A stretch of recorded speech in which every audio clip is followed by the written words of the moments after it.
ਜਦੋਂ ਕੋਈ ਆਪਦਾ ਕਾਰਜ ਹੋਵੇ ਤੇ ਕੋਈ ਸੱਜਣ ਗੁਰਮਤ ਤੋਂ ਬਾਹਰ ਜਾਣ ਦੀ ਗੱਲ ਕਰੇ ਤੇ ਅਸੀਂ ਗੁਰਮਤ ਵਿੱਚ ਰਹਿਣ ਲਈ ਸਟੈਂਡ ਲੈ ਲਈਏ ਕਿ ਇਹਨੂੰ ਕੱਟੜਤਾ ਕਹਿੰਦੇ ਨੇ, ਕਿ ਮੈਂ ਸੱਚੀ ਕੱਟੜ ਹਾਂ।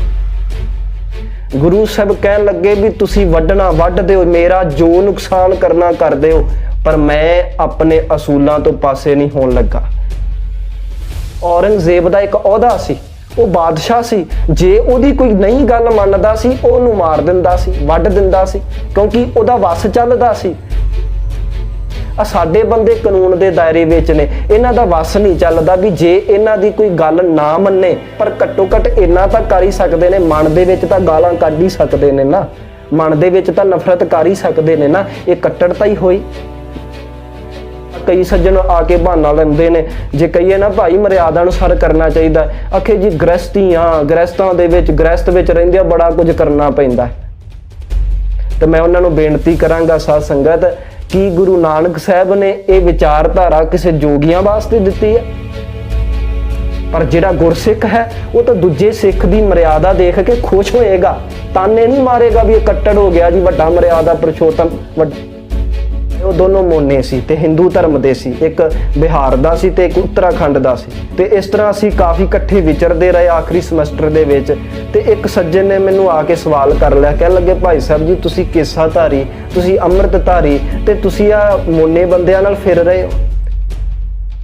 ਜੇ ਸਾਡੇ ਆਸ-ਪਾਸ ਕੋਈ ਗੁਰੂ ਅਨੁਸਾਰ ਨਹੀਂ ਚੱਲ ਰਿਹਾ ਤਾਂ ਉਹਦੇ ਕਰਕੇ ਕੋਈ ਸਾਡੇ ਤੇ ਸਵਾਲ ਉਠਾਵੇ ਤੇ ਸਮਝੋ ਉਹਨੂੰ ਧਰਮ ਦੀ ਥੋੜੀ ਜਿਹੀ ਵੀ ਸਮਝ ਨਹੀਂ ਹੈ, ਕਿਉਂਕਿ ਧਰਮ ਦੀ ਦੁਨੀਆ ਵਿੱਚ ਬੰਦਾ ਆਪਦੇ ਕਿਰਦਾਰ ਪ੍ਰਤੀ ਜਵਾਬਦੇਹ ਹੈ, ਉਹਦਾ ਨਾਲ ਦਾ ਕੀ ਕਰ ਰਿਹਾ ਹੈ ਉਹਦੇ ਪ੍ਰਤੀ ਜਵਾਬਦੇਹ ਨਹੀਂ ਹੈਗਾ। ਸ਼ਾਗਿਰਦੇ ਨਾਨਕ ਚੈਨਲ ਨੂੰ ਸਬਸਕ੍ਰਾਈਬ ਕਰੋ ਅਤੇ ਨਾਲ ਦਿੱਤੇ ਬੈਲ ਆਈਕਨ ਦੇ ਬਟਨ ਨੂੰ ਜ਼ਰੂਰ ਦਬਾਓ ਤਾਂ ਜੋ ਹਰ ਨਵੀਂ ਵੀਡੀਓ ਦੀ ਨੋਟੀਫਿਕੇਸ਼ਨ ਤੁਹਾਨੂੰ ਮਿਲਦੀ ਰਹੇ। ਵਾਹਿਗੁਰੂ ਜੀ ਕਾ ਖਾਲਸਾ, ਵਾਹਿਗੁਰੂ ਜੀ ਕੀ ਫਤਿਹ। ਕੁਝ ਦਿਨ ਪਹਿਲਾਂ ਦੀ ਗੱਲ ਹੈ ਸਾਧ ਸੰਗਤ, ਇੱਕ ਸੱਜਣ ਦੇ ਨਾਲ ਗੱਲਬਾਤ ਚੱਲ ਰਹੀ ਸੀ ਤੇ ਗੱਲਾਂ ਵਿੱਚ ਦੱਸ ਰਿਹਾ ਸੀ, ਕਹਿਣ ਲੱਗਾ ਭਾਈ ਸਾਹਿਬ ਜੀ ਪਿਛਲੇ ਸਾਲ ਕਹਿੰਦਾ ਮੇਰਾ ਆਨੰਦ ਕਾਰਜ ਹੋਇਆ ਹੈ ਤੇ ਸਭ ਕੁਝ ਮੈਂ ਮਰਿਆਦਾ 'ਚ ਕੀਤਾ ਹੈ। ਉਹ ਸੱਜਣ ਕਹਿੰਦਾ ਵੈਸੇ ਰਿਸ਼ਤੇਦਾਰਾਂ ਨੇ ਬੜੀ ਰੋਕ ਟੋਕ ਤਾਂ ਬਹੁਤ ਲਾਈ ਸੀ, ਕੋਈ ਕਹਿੰਦਾ ਸ਼ਰਾਬ ਚਲਾਉਣੀ ਹੈ, ਕਿਸੇ ਨੇ ਕਿਹਾ ਡੀਜੇ ਚਲਾਉਣੇ ਨੇ, ਮਤਲਬ ਦੁਨਿਆਵੀ ਜਿੰਨੇ ਵੀ ਗਲਤ ਕੰਮ ਹੁੰਦੇ ਨੇ ਉਹ ਬਾਕੀ ਪਰਿਵਾਰ ਵਾਲਿਆਂ ਨੇ ਕਰਨ ਦੇ ਬਹੁਤ ਕੋਸ਼ਿਸ਼ ਕੀਤੇ, ਬੜੇ ਯਤਨ ਕੀਤੇ, ਪਰ ਉਹ ਸੱਜਣ ਕਹਿਣ ਲੱਗਾ ਵੀ ਮੈਂ ਆਪਣੀ ਗੱਲ ਤੇ ਅੜਿਆ ਰਿਹਾ ਔਰ ਮੈਂ ਪੂਰਾ ਸਟੈਂਡ ਲੈ ਕੇ ਆਪਣੇ ਆਨੰਦ ਕਾਰਜ ਦੇ ਵਿੱਚ ਸਾਰੀਆਂ ਚੀਜ਼ਾਂ ਰੋਕੀਆਂ ਤੇ ਉਹ ਕੁਝ ਕੀਤਾ ਜੋ ਗੁਰੂ ਆਸ਼ੇ ਅਨੁਸਾਰ ਸੀ, ਜੋ ਗੁਰਮਰਿਆਦਾ 'ਚ ਸੀ। ਕਹਿੰਦੇ ਮੇਰੇ ਇੰਨੇ ਸੰਘਰਸ਼ ਤੇ ਜੱਦੋ ਜਹਿਦ ਤੋਂ ਬਾਅਦ ਮੈਂ ਸਾਰਾ ਆਨੰਦ ਕਾਰਜ ਜਿਹੜਾ ਹੈ ਉਹ ਮਰਿਆਦਾ 'ਚ ਤਾਂ ਕਰ ਲਿਆ, ਪਰ ਅੱਜ ਤੱਕ ਮੇਰੇ ਰਿਸ਼ਤੇਦਾਰ ਮੈਨੂੰ ਕੱਟੜ ਕਰਕੇ ਜਾਣਦੇ ਨੇ। ਕਹਿੰਦੇ ਸਾਰੇ ਮੈਨੂੰ ਕੱਟੜ ਕਹਿ ਕੇ ਤਾਨੇ ਮਾਰਦੇ ਨੇ। ਤੇ ਉਹ ਸੱਜਣ ਸਵਾਲ ਕਰਦਾ, ਕਹਿ ਲੱਗਾ ਭਾਈ ਸਾਹਿਬ ਜੀ ਮੈਂ ਪੁੱਛਣਾ ਚਾਹੁੰਦਾ ਵੀ ਕੀ ਇਹ ਕੱਟੜਤਾ ਹੁੰਦੀ ਆ ਕਿ ਇਸ ਤਰ੍ਹਾਂ ਜਦੋਂ ਕੋਈ ਆਪਦਾ ਕਾਰਜ ਹੋਵੇ ਤੇ ਕੋਈ ਸੱਜਣ ਗੁਰਮਤ ਤੋਂ ਬਾਹਰ ਜਾਣ ਦੀ ਗੱਲ ਕਰੇ ਤੇ ਅਸੀਂ ਗੁਰਮਤ ਵਿੱਚ ਰਹਿਣ ਲਈ ਸਟੈਂਡ ਲੈ ਲਈਏ ਕਿ ਇਹਨੂੰ ਕੱਟੜਤਾ ਕਹਿੰਦੇ ਨੇ, ਕਿ ਮੈਂ ਸੱਚੀ ਕੱਟੜ ਹਾਂ, ਕਿ ਮੈਂ ਉਦੋਂ ਗਲਤ ਕੀਤਾ। ਤੋ ਵੀਰ ਦੀ ਗੱਲ ਸੁਣ ਕੇ ਮੇਰੇ ਮਨ ਦੇ ਵਿੱਚ ਆਇਆ ਵੀ ਕਿਉਂ ਨਾ ਇਹ ਵਿਸ਼ਾ ਜ਼ਰੂਰ ਸਾਂਝਾ ਕੀਤਾ ਜਾਵੇ ਕਿ ਦ੍ਰਿੜਤਾ ਔਰ ਕੱਟੜਤਾ ਦੇ ਵਿੱਚ ਫਰਕ ਕੀ ਹੁੰਦਾ ਹੈ। ਔਰ ਮੈਂ ਅੱਜ ਦੇਖਿਆ ਹੈ ਸਾਧ ਸੰਗਤ, ਸਾਡੇ ਸਮਾਜ ਦੇ ਵਿੱਚ ਐਸਾ ਵਾਪਰਦਾ ਹੈ, ਕਈ ਵਾਰੀ ਅਸੀਂ ਕੱਟੜਤਾ ਨੂੰ ਦ੍ਰਿੜਤਾ ਸਮਝ ਲੈਂਦੇ ਹਾਂ ਤੇ ਜਿਹੜਾ ਬੰਦਾ ਆਪਣੇ ਅਸੂਲਾਂ, ਸੱਚੇ ਅਸੂਲਾਂ ਪ੍ਰਤੀ ਦ੍ਰਿੜ ਹੁੰਦਾ ਹੈ, ਉਹਦੀ ਦ੍ਰਿੜਤਾ ਨੂੰ ਅਸੀਂ ਕੱਟੜਤਾ ਸਮਝ ਕੇ ਉਹਦੇ ਨਾਲ ਨਫ਼ਰਤ ਕਰਨ ਲੱਗ ਪੈਂਦੇ ਆ। ਇੱਥੇ ਜਿਹੜੇ ਲੋਕ ਕੱਟੜ ਨੇ ਉਹਨਾਂ ਦੇ ਕਿਰਦਾਰ ਨੂੰ ਉੱਚਾ ਕਰਕੇ ਸਮਝਿਆ ਜਾਂਦਾ ਹੈ ਤੇ ਜਿਹੜੇ ਲੋਕ ਦ੍ਰਿੜ ਨੇ ਉਹਨੂੰ ਬਿਲਕੁਲ ਵੀ ਨੀਵਾਂ ਸਮਝਿਆ ਜਾਂਦਾ ਹੈ, ਕੁਝ ਵੀ ਨਹੀਂ ਸਮਝਦੇ ਅਸੀਂ ਉਹਨੂੰ। ਤੋ ਇਹ ਵਿਸ਼ਾ ਬਹੁਤ ਸਮਝਣਾ ਜ਼ਰੂਰੀ ਆ। ਮੇਰੇ ਖਿਆਲ ਅੱਜ ਕਿਤੇ ਸਾਨੂੰ ਇਹ ਵਿਸ਼ਾ ਸਮਝ ਲੱਗ ਜੇ, ਇਨਕਲੂਡਿੰਗ ਮੀ, ਮੇਰੇ ਸਣੇ ਕਿਤੇ ਸਾਰਿਆਂ ਨੂੰ ਇਹ ਵਿਸ਼ਾ ਸਮਝ ਲੱਗ ਜੇ ਨਾ ਕਿ ਅਸੀਂ ਦ੍ਰਿੜਤਾ ਦੇ ਵਿੱਚ ਤਾਂ ਰਹਿਣਾ ਹੈ, ਪਰ ਕੱਟੜਤਾ ਦੇ ਵਿੱਚ ਨਹੀਂ ਰਹਿਣਾ। ਜੇ ਕਿਤੇ ਇਹ ਗੱਲ ਸਮਝ ਲੱਗ ਜਾਵੇ ਤਾਂ ਮੇਰਾ ਖਿਆਲ ਇਸ ਸਮਾਜ ਦੇ ਵਿੱਚੋਂ ਆਪਸੀ ਵਿਵਾਦ ਖਤਮ ਹੋ ਜਾਣਗੇ, ਲੜਾਈਆਂ ਝਗੜੇ ਖਤਮ ਹੋ ਜਾਣਗੇ, ਨਫ਼ਰਤਾਂ ਮੁੱਕ ਜਾਣਗੀਆਂ ਤੇ ਇਹ ਜਿੰਨੇ ਵੀ ਦੰਗੇ ਫਸਾਦ ਹੁੰਦੇ ਨੇ ਖਤਮ ਹੋ ਜਾਣਗੇ। ਗੱਲ ਇਹ ਆ ਵੀ ਸਾਨੂੰ ਕੱਟੜਤਾ ਦੀ ਬਜਾਏ ਦ੍ਰਿੜਤਾ ਦੇ ਵਿੱਚ ਰਹਿਣਾ ਆ ਜਾਵੇ, ਸਾਡੇ ਅੰਦਰੋਂ ਕੱਟੜਤਾ ਖਤਮ ਹੋ ਜਾਵੇ। ਹਾਂ, ਦ੍ਰਿੜਤਾ ਆਉਣੀ ਬਹੁਤ ਜ਼ਰੂਰੀ ਆ। ਤਾਂ ਫਰਕ ਕੀ ਹੈ ਦ੍ਰਿੜਤਾ ਤੇ ਕੱਟੜਤਾ ਦੇ ਵਿੱਚ? ਇਹਦੀ ਪਹਿਲਾਂ ਆਪਾਂ ਇੱਕ ਬੇਸਿਕ ਜੀ ਡੈਫੀਨੇਸ਼ਨ ਸਮਝਾਂਗੇ, ਫਿਰ ਆਪਾਂ ਇਤਿਹਾਸ ਚੋਂ ਸਮਝਾਂਗੇ, ਗੁਰਬਾਣੀ ਚੋਂ ਸਮਝਾਂਗੇ ਤੇ ਨਾਲ ਆਪਾਂ ਕੁਝ ਦੁਨਿਆਵੀ ਉਦਾਹਰਨਾਂ ਅੱਜ ਜੋ ਕੁਝ ਵਰਤਦਾ ਪਿਆ ਹੈ ਉਹਨਾਂ ਉਦਾਹਰਨਾਂ ਵਿੱਚੋਂ ਸੌਖਿਆਂ ਕਰਕੇ ਸਮਝਾਂਗੇ ਕਿ ਦ੍ਰਿੜਤਾ ਤੇ ਕੱਟੜਤਾ ਦੇ ਵਿੱਚ ਫਰਕ ਕੀ ਹੁੰਦਾ ਹੈ। ਜੇ ਬੇਸਿਕ ਜੀ ਪਰਿਭਾਸ਼ਾ ਦੀ ਗੱਲ ਕਰੀਏ, ਦ੍ਰਿੜਤਾ ਦਾ ਮਤਲਬ ਕੀ ਹੁੰਦਾ ਹੈ? ਦ੍ਰਿੜਤਾ ਦਾ ਮਤਲਬ ਹੁੰਦਾ ਹੈ ਕਿ ਕੋਈ ਬੰਦਾ ਆਪਣੇ ਸੱਚੇ ਅਸੂਲਾਂ ਨੂੰ ਇੰਨਾ ਸੀਰੀਅਸ ਲੈਂਦਾ ਹੈ ਕਿ ਉਹਨਾਂ ਸੱਚੇ ਅਸੂਲਾਂ ਨੂੰ ਅਮਲ ਵਿੱਚ ਲਿਆਉਣ ਵਾਸਤੇ ਆਪ ਸਾਰੀਆਂ ਮੁਸ਼ਕਲਾਂ ਝੱਲ ਲਵੇ ਪਰ ਕਿਸੇ ਦਾ ਦਿਲ ਨਹੀਂ ਦਿਖਾਉਂਦਾ। ਇਹਨੂੰ ਦ੍ਰਿੜਤਾ ਕਹਿੰਦੇ ਨੇ। ਫਿਰ ਸੁਣਿਓ, ਦ੍ਰਿੜਤਾ ਕੀ ਹੈ? ਸੱਚੇ ਅਸੂਲਾਂ, ਮੈਂ ਇੱਥੇ ਸ਼ਬਦ ਸੱਚੇ ਅਸੂਲਾਂ ਕਿਹਾ ਹੈ। ਅਸੂਲ ਝੂਠੇ ਵੀ ਹੁੰਦੇ ਨੇ, ਗਲਤ ਵੀ ਹੁੰਦੇ ਨੇ। ਜਿਹੜੇ ਅਸੂਲ ਗੁਰੂ ਨੇ ਦੱਸੇ ਨੇ, ਜਿਹੜਾ ਸੱਚ ਗੁਰੂ ਨੇ ਸਮਝਾਇਆ ਹੈ, ਉਸ ਸੱਚ ਨੂੰ ਜ਼ਿੰਦਗੀ ਦੇ ਵਿੱਚ ਅਮਲ ਦੇ ਵਿੱਚ ਲਿਆਉਣ ਵਾਸਤੇ ਬੰਦਾ ਆਪ ਕੋਈ ਵੀ ਮੁਸ਼ਕਲ ਝੱਲ ਲਵੇ ਪਰ ਉਹ ਕਿਸੇ ਨੂੰ ਨੁਕਸਾਨ ਨਹੀਂ ਪਹੁੰਚਾਏਗਾ, ਕਿਸੇ ਤੇ ਧੱਕਾ ਨਹੀਂ ਕਰ ਰਿਹਾ, ਪਰ ਅਮਲ ਦੇ ਵਿੱਚ ਲਿਆਉਣ ਲਈ ਆਪ ਸਭ ਕੁਝ ਝੱਲ ਲਵੇ। ਇਹਨੂੰ ਦ੍ਰਿੜਤਾ ਕਹਿੰਦੇ ਨੇ। ਕੱਟੜਤਾ ਕੀ ਹੁੰਦੀ ਆ ਕਿ ਕੋਈ ਬੰਦਾ ਆਪਣੀ ਇੱਕ ਸੋਚ ਬਣਾਈ ਬੈਠਾ ਹੈ ਤੇ ਉਸ ਸੋਚ ਨੂੰ ਮਨਾਉਣ ਵਾਸਤੇ ਕਿਸੇ ਦਾ ਨੁਕਸਾਨ ਵੀ ਕਰਨ ਨੂੰ ਤਿਆਰ ਹੋ ਜਾਵੇ, ਇਹਨੂੰ ਕੱਟੜਤਾ ਕਹਿੰਦੇ ਨੇ। ਇੱਥੇ ਬੜੇ ਲੋਕ ਐਸੇ ਮਿਲਣਗੇ ਜਿਹੜੇ ਆਪਣੀ ਸੋਚ ਦੂਜਿਆਂ ਨੂੰ ਮਨਾਉਣਾ ਚਾਹੁੰਦੇ ਨੇ ਧੱਕੇ ਦੇ ਨਾਲ। ਧੱਕੇ ਦੇ ਨਾਲ ਜੇ ਕੋਈ ਆਪਣੀ ਸੋਚ ਦੂਜਿਆਂ ਨੂੰ ਮਨਾਵੇ ਤੇ ਇਹ ਸੋਚੇ ਵੀ ਜੋ ਮੈਂ ਸੋਚ ਰਿਹਾ ਉਹ ਬਾਕੀ ਸਾਰੇ ਸੋਚਣ, ਤੇ ਇਸ ਤਰ੍ਹਾਂ ਕਰਾਉਣ ਲਈ ਉਹ ਕਿਸੇ ਦਾ ਨੁਕਸਾਨ ਵੀ ਕਰਨ ਨੂੰ ਤਿਆਰ ਹੋ ਜਾਵੇ, ਇਹਨੂੰ ਕੱਟੜਤਾ ਕਹਿੰਦੇ ਨੇ। ਇਹ ਸੀ ਬੇਸਿਕ ਜੀ ਪਰਿਭਾਸ਼ਾ। ਹੋ ਸਕਦਾ ਥੋੜੀ ਜੀ ਪਕੜ ਦੇ ਵਿੱਚ ਨਾ ਆਈ ਹੋਵੇ, ਮੈਂ ਇੱਕ ਉਦਾਹਰਣ ਇਤਿਹਾਸ ਦੇ ਵਿੱਚੋਂ ਲੈ ਲਵਾਂ, ਸੌਖਿਆਂ ਸਮਝ ਲੱਗ ਜਾਵੇਗੀ। ਫਿਰ ਆਪਾਂ ਕੁਝ ਦੁਨਿਆਵੀ ਉਦਾਹਰਨਾਂ ਚੋਂ ਵੀ ਸਮਝਾਂਗੇ। ਇਤਿਹਾਸ 'ਚ ਪੜ੍ਹ ਕੇ ਦੇਖੋ ਸਾਧ ਸੰਗਤ, ਜੇ ਅਸੀਂ ਦ੍ਰਿੜਤਾ ਤੇ ਕੱਟੜਤਾ ਦੇ ਵਿੱਚ ਫਰਕ ਦੇਖਣਾ ਹੈ ਨਾ, ਇੱਕ ਸੌਖੀ ਜੀ ਉਦਾਹਰਨ ਹੈ, ਉਹ ਹੈ ਔਰੰਗਜ਼ੇਬ ਤੇ ਗੁਰੂ ਤੇਗ ਬਹਾਦਰ ਮਹਾਰਾਜ ਜੀ ਦੀ।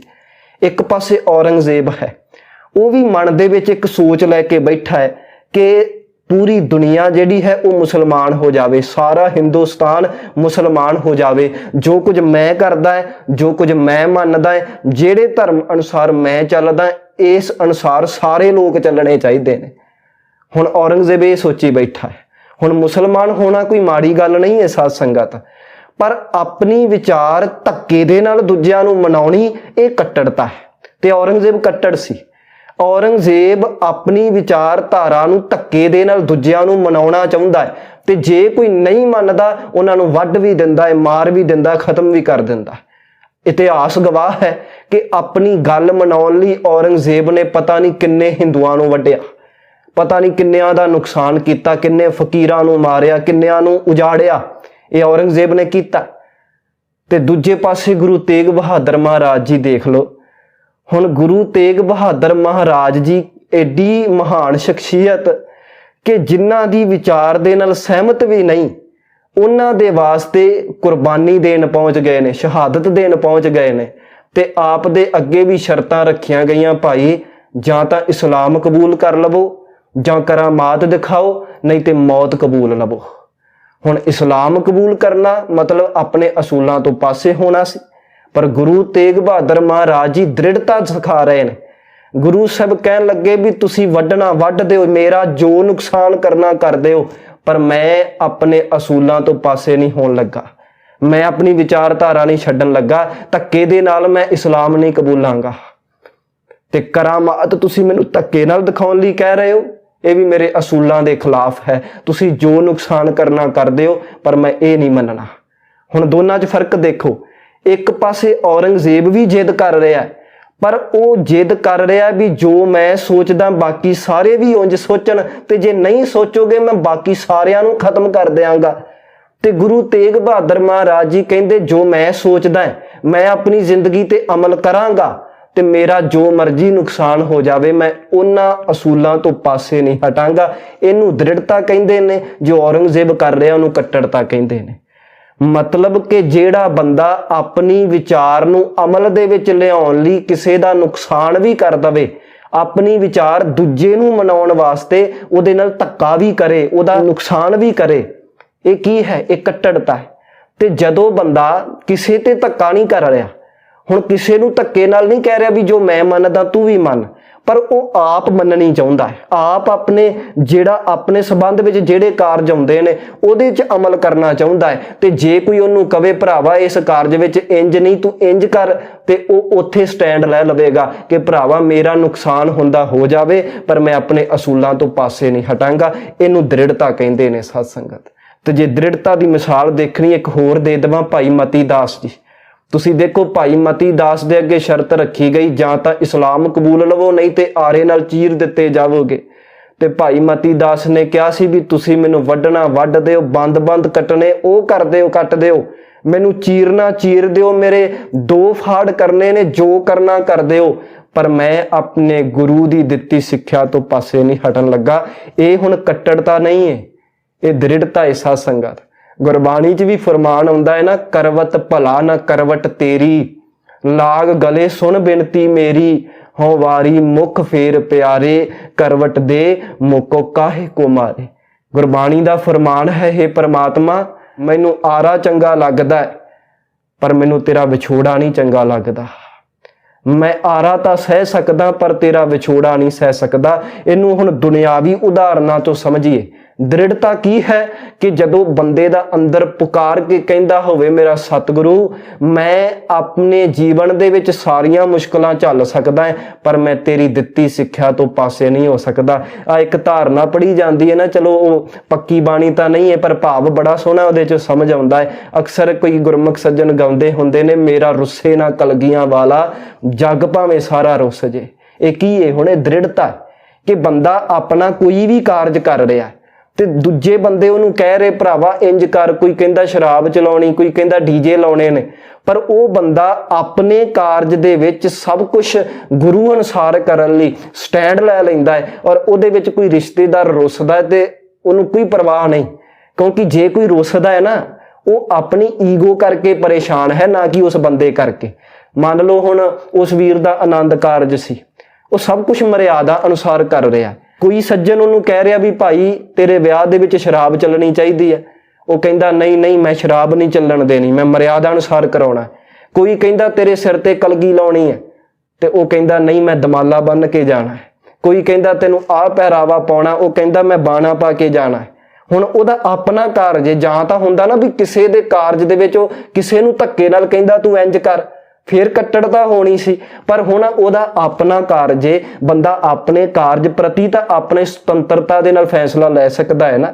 ਉਹ ਕਹਿੰਦਾ ਭਰਾਵਾ ਮੇਰੀ ਜਿਹੜਾ ਵੀ ਕਾਰਜ ਹੈ ਉਹ ਮਰਿਆਦਾ ਅਨੁਸਾਰ ਚੱਲਣਾ ਚਾਹੀਦਾ ਹੈ। ਤੇ ਇਹਦੇ ਵਿੱਚ ਜੇ ਕੋਈ ਰੁੱਸਦਾ ਹੈ ਤਾਂ ਉਹਨਾਂ ਦੀ ਆਪਣੀ ਈਗੋ ਉਹਨਾਂ ਨੂੰ ਪਰੇਸ਼ਾਨ ਕਰ ਰਹੀ ਹੈ, ਨਾ ਕਿ ਉਹ ਬੰਦੇ ਕਰਕੇ ਉਹ ਪਰੇਸ਼ਾਨ ਨੇ। ਹੁਣ ਔਰੰਗਜ਼ੇਬ ਦੀ ਗੱਲ ਗੁਰੂ ਤੇਗ ਬਹਾਦਰ ਮਹਾਰਾਜ ਜੀ ਨੇ ਨਹੀਂ ਮੰਨੀ। ਕਹਿੰਦੇ ਜਦੋਂ ਗੁਰੂ ਤੇਗ ਬਹਾਦਰ ਜੀ ਨੂੰ ਤਸੀਹੇ ਦਿੱਤੇ, ਸਾਡਾ ਇਤਿਹਾਸ ਦੱਸਦਾ ਵੀ ਉਸ ਤੋਂ ਬਾਅਦ ਔਰੰਗਜ਼ੇਬ ਕਦੀ ਸੁੱਖ ਦੀ ਨੀਂਦ ਸੌ ਨਹੀਂ ਸਕਿਆ। ਬੁੜਬੜਾ ਕੇ ਉੱਠਦਾ, ਇੱਕੋ ਦਮ ਉੱਠ ਖੜਦਾ, ਮਹੱਲਾਂ 'ਚ ਵੀ ਡਰਨ ਲੱਗ ਗਿਆ। ਹੁਣ ਇਹ ਤਾਂ ਨਹੀਂ ਵੀ ਗੁਰੂ ਸਾਹਿਬ ਉਹਨਾਂ ਨੂੰ ਡਰਾ ਰਹੇ ਨੇ, ਉਹਦੇ ਆਪਣੇ ਕਰਮ ਹੀ ਉਹਨੂੰ ਡਰਾ ਰਹੇ ਨੇ, ਉਹਦੀ ਆਪਣੀ ਈਗੋ ਹੀ ਉਹਨੂੰ ਪਰੇਸ਼ਾਨ ਕਰ ਰਹੀ ਹੈ। ਹੁਣ ਗੁਰੂ ਤੇਗ ਬਹਾਦਰ ਮਹਾਰਾਜ ਜੀ ਨੇ ਉਹਦੀ ਗੱਲ ਨਹੀਂ ਮੰਨੀ ਤੇ ਔਰੰਗਜ਼ੇਬ ਪਰੇਸ਼ਾਨ ਹੋ ਰਿਹਾ ਹੈ। ਇਹ ਨਹੀਂ ਵੀ ਗੁਰੂ ਸਾਹਿਬ ਨੇ ਉਹਨੂੰ ਪਰੇਸ਼ਾਨ ਕਰ ਦਿੱਤਾ, ਉਹ ਆਪਣੀ ਈਗੋ ਕਰਕੇ ਪਰੇਸ਼ਾਨ ਹੈ। ਹੁਣ ਜੇ ਕੋਈ ਮਰਿਆਦਾ ਬਹਾਲ ਕਰਨ ਲਈ ਸਟੈਂਡ ਲੈ ਰਿਹਾ ਹੈ ਤੇ ਜੇ ਕੋਈ ਰੁੱਸਦਾ ਹੈ ਉਹਦੀ ਆਪਣੀ ਈਗੋ ਕਰਕੇ ਪਰੇਸ਼ਾਨ ਹੋ ਰਿਹਾ ਹੈ, ਨਾ ਕਿ ਉਹ ਗੁਰਮੁਖ ਸੱਜਣ ਕਰਕੇ ਹੋ ਰਿਹਾ। ਤਾਂ ਹੁਣ ਜੇ ਆਪਾਂ ਦੁਨਿਆਵੀ ਉਦਾਹਰਨਾਂ ਚੋਂ ਸਮਝੀਏ, ਬੰਦਾ ਆਪਣੇ ਕਾਰਜ ਦੇ ਵਿੱਚ ਜੇ ਕੋਈ ਸਟੈਂਡ ਲੈ ਲੈਂਦਾ ਹੈ ਤਾਂ ਉਹਦੀ ਦ੍ਰਿੜਤਾ ਹੈ, ਉਹਦੀ ਕੱਟੜਤਾ ਨਹੀਂ ਹੈ। ਮੰਨ ਲਓ ਸਾਧ ਸੰਗਤ ਕੋਈ ਮੈਨੂੰ ਆ ਕੇ ਕਵੇ ਕਿ ਭਾਈ ਤੂੰ ਕੇਸ ਕਟਾ ਦੇ, ਤੇ ਮੈਂ ਸਟੈਂਡ ਲੈ ਕੇ ਕਵਾਂ ਵੀ ਮੈਂ ਕੁਛ ਮਰਜ਼ੀ ਝੱਲ ਲਾਂ ਪਰ ਮੈਂ ਆਪਣੇ ਗੁਰੂ ਦੇ ਹੁਕਮ ਤੋਂ ਪਾਸੇ ਨਹੀਂ ਹੋਵਾਂਗਾ। ਉਹ ਬੰਦਾ ਕਵੇ ਵੀ ਜੇ ਤੂੰ ਇਸ ਤਰ੍ਹਾਂ ਨਾ ਕੀਤਾ ਮੈਂ ਨਹੀਂ ਬੁਲਾਉਣਾ ਨਹੀਂ ਤੈਨੂੰ, ਤੇ ਮੈਂ ਕਵਾਂਗਾ ਭਾਈ ਉਹ ਤੇਰੀ ਮਰਜ਼ੀ ਪਰ ਮੈਂ ਆਪਣੇ ਗੁਰੂ ਦੀ ਸਿੱਖਿਆ ਤੋਂ ਪਾਸੇ ਨਹੀਂ ਹਟਣ ਲੱਗਾ। ਹੁਣ ਇਹ ਕੀ, ਇਹ ਕੱਟੜਤਾ ਨਹੀਂ ਹੈ, ਇਹ ਦ੍ਰਿੜਤਾ ਹੈ।